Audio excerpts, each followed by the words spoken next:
World കപ്പിന്റെ final പോരാട്ടം അത് ഇന്നാണ്. ഇന്നത്തെ മാച്ചിൽ മഴയുടെ സാന്നിധ്യം ഉണ്ടെന്നാണ് അറിയിച്ചിരിക്കുന്നത്. മഴ എപ്പോൾ വേണമെങ്കിലും കളി മുടക്കാം. ഇന്നത്തെ മത്സരത്തിൽ മഴ പെയ്താൽ എന്താണ് സംഭവിക്കുക? ഫൈനലിന് റിസർവ് ദിനമുണ്ടോ?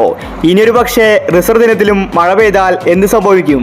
ICCയുടെ മഴ നിയമമാണ് നമ്മൾ ഇന്നത്തെ വീഡിയോയിൽ നോക്കുന്നത്. ഇത്തരം ക്രിക്കറ്റ് ന്യൂസിന് വേണ്ടി ഈ ചാനൽ മറക്കാതെ സബ്സ്ക്രൈബ് ചെയ്യൂ. ഇന്നത്തെ ഇന്ത്യ സൗത്ത് ആഫ്രിക്ക ഫൈനൽ മത്സരത്തിൽ മഴ പെയ്യുമെന്ന റിപ്പോർട്ടാണ് വന്നിരിക്കുന്നത്.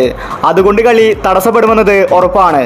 ഇന്നത്തെ മത്സരത്തിൽ മഴ പെയ്താൽ എന്തായിരിക്കും സംഭവിക്കുക? മഴ പെയ്ത് കളി തടസ്സപ്പെട്ടാൽ 4 മണിക്കൂർ നേരം എക്സ്ട്രാ ടൈം കൊടുത്തിട്ടുണ്ട്. അതിനുള്ളിൽ കളി നടത്താൻ സാധിച്ചില്ലെങ്കിൽ പിന്നീട് 10 ഓവറിന്റെ കളിയായിരിക്കും നടക്കാൻ പോകുന്നത്. ഇനി 10 ഓവറും കളിക്കാൻ സാധിച്ചില്ലെങ്കിൽ പിന്നീട് ഇന്നത്തെ മത്സരം ഉപേക്ഷിക്കും. ഫൈനലിന് ഒരു റിസർവ് ദിനമുണ്ട്.